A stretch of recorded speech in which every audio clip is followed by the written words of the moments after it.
Hello, and welcome to the Game Vault. This is Toby, and today you join me for the top 5 Fallout 4 side quests. Released in 2015, Fallout 4 was Bethesda's third Fallout game. You take control of the sole survivor from Vault 111, a cryogenic freezing laboratory that acted as a refuge for citizens of Sanctuary Hills, which was a suburb of Boston during the nuclear holocaust in 2077. Your main task is to track down the people who kidnapped your infant son and murdered your spouse, whilst you were taking the world's longest and coldest nap. This kind of motivation for answers, revenge and reconciliation should be enough to focus your attentions, right? Well, you're wrong. Because one of the best things about the Fallout franchise is larking about in the gorgeously detailed open world, looking for unique weapons, throwing grenades at raiders, and petting a dog. And, whilst traversing this world, you'll find other people in dire need of your help. There are people who just don't have the capacity for dangerous exploration themselves, and there are people who have tried and failed to complete certain tasks and think you might be able to help them. And then you have people like Preston Garvey. Lazy, demanding, and unappreciative. I hate you, Preston.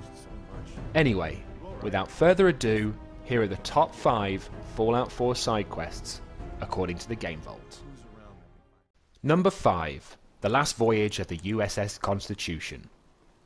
Just to the east of Bunker Hill lies the USS Constitution, a real-world naval ship used by the US during the Anglo-American War of 1812. I definitely did not look that up. At some point after the bombs dropped in 2077, rockets were fitted to the ship in an attempt to fly it away. The attempt was unsuccessful, and the ship has been lodged into the side of the Weatherby Savings and Loan Bank ever since. And did I mention it's inhabited by a group of naval robots? Because it is, so how could this not be in the top 5? As soon as the sole survivor is on the ship, the first mate attempts to have you terminated. The captain, however, has other plans for you, and he orders the murderous first mate to stand down. When you meet Captain Ironsides, a high-ranking sentry bot with a delightful hat, he informs you that he wants to help with the war effort, and is putting plans into place to remove the ship from the side of the Weatherby Savings and Loan. Shortly after this initial discussion, the ship is attacked by scavengers, and you get to stay on the top deck of the ship, taking pot shots from up high. And you can use the ship's cannons to fend them off.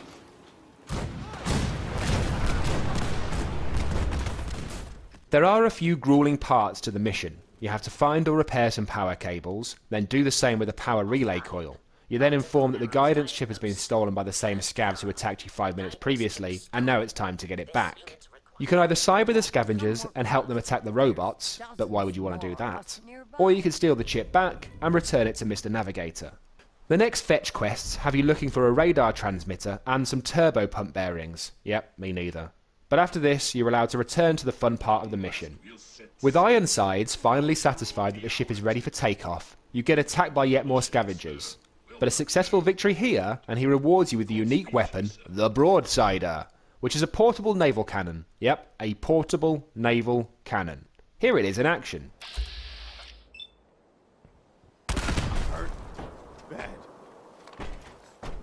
The end of the mission is where it really hits its mark. Once you turn on the power, the ship flies through the air. The fleets of robots finally off to battle the British on the Atlantic Ocean, before it crashes into yet another building, merely 1/4 of a fathom closer to the Atlantic. But did I mention that this mission takes place aboard a ship? A ship! And it's inhabited by robots! Robots! And one of them has a lovely wee hat. In spite of its boring fetch quests, this is a unique mission in Fallout 4. Its setting and its characters more than making up for its slightly lazy structure. Number 4. Pickmans Gallery. This quest title is a little misleading. To me, it brings up visions of a clean, modern art exhibition featuring the works from up-and-coming players in the national art scene. However, the reality is a little less clean and a lot more bloodthirsty. You see, the Pickman of Pickmans Gallery fame is actually a serial killer, and his medium of choice is the local raider population. Located northwest of the Old North Church, you'll realise you're in the right place when you find a band of surviving raiders attempting to make their way through the front door. They've united in an attempt to take down Mr. Pickman and are making their way through his gallery in order to do just that. Inside, you're greeted with a selection of his lovely pieces. A personal favourite of mine is the centrepiece of the main room, a selection of bookcases, a corpse or two, and a few heads on sticks. Now, if the purpose of modern art is to elicit a response from its viewers, then Pickman is post-apocalyptic Boston's answer to Damien Hirst. As the sole survivor makes their way through the murder house, you'll find that Pickman has left his calling card on a few of his victims. A simplistic yet clear challenge to the searching mob to find me if you dare. The letter is signed with a beautiful red heart, Pickman once again utilising the materials made available to him by his victims. As you continue to climb down into both the house itself and the levels of Pickman's depravity, you'll find yet more of his works of expressionism. Also, if Pickman wanted these raiders to find him, like he stated in his calling card, he's not exactly made their job easy. This is what I'd imagine traversing the catacombs of Paris is like, just with fewer energy weapons. When you finally get to the epicentre of the action, Pickman is being threatened by the few raiders who have made it through his maze. This band of brutals is headed by the wonderfully named Slab, and Slab is not a happy bunny. He has decided to return some of the recent brutality back towards Pickman, and he, with his raider buddies, open fire. If you decide to help out Pickman, after all, he hasn't done anything to you, he'll be delighted to reward you with a key to his safe. See? He doesn't seem like such a bad guy now, does he? In this area is also the lock-picking bobblehead, and a copy of Astoundingly Awesome Tales, which gives you +5 poison resistance. Back in the exhibition room, from the start of the mission, is a painting entitled Picnic for Stanley, and beneath that monstrosity is a safe containing the unique weapon Pickman's Blade, which gives increased bleeding damage to enemies. Here it is in use.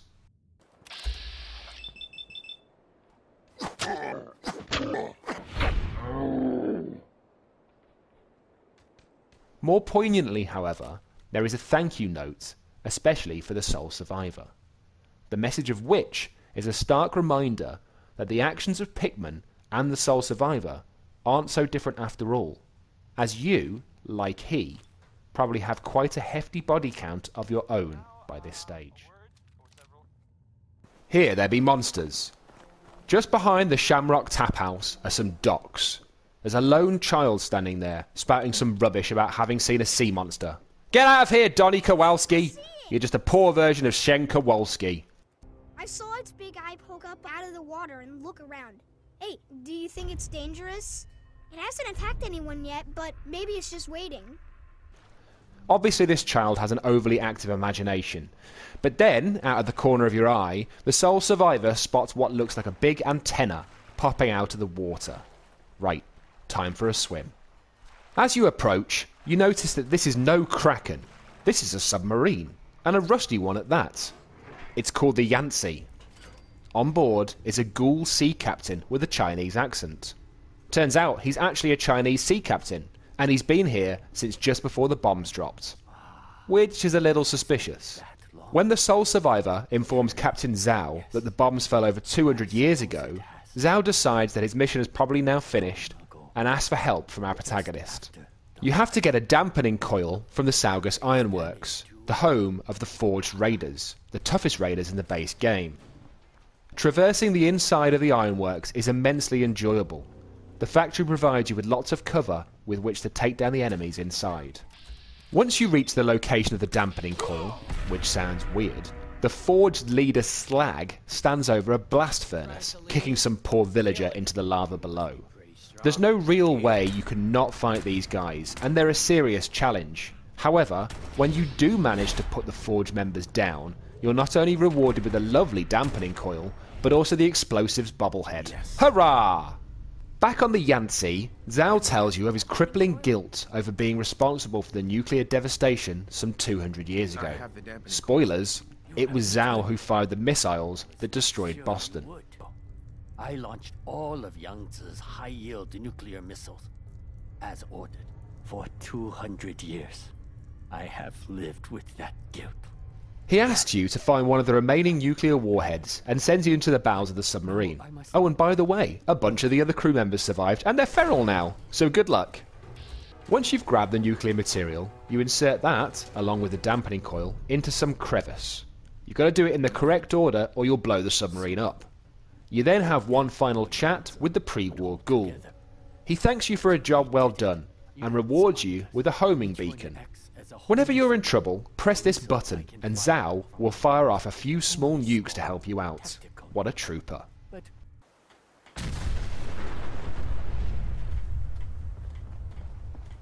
It's a unique setting, you get a unique weapon, and you get unique insight into the lore of Fallout 4. This mission has it all. But it also has Donnie Kowalski. Shut up, Donnie. No wonder your dad left. Number 2.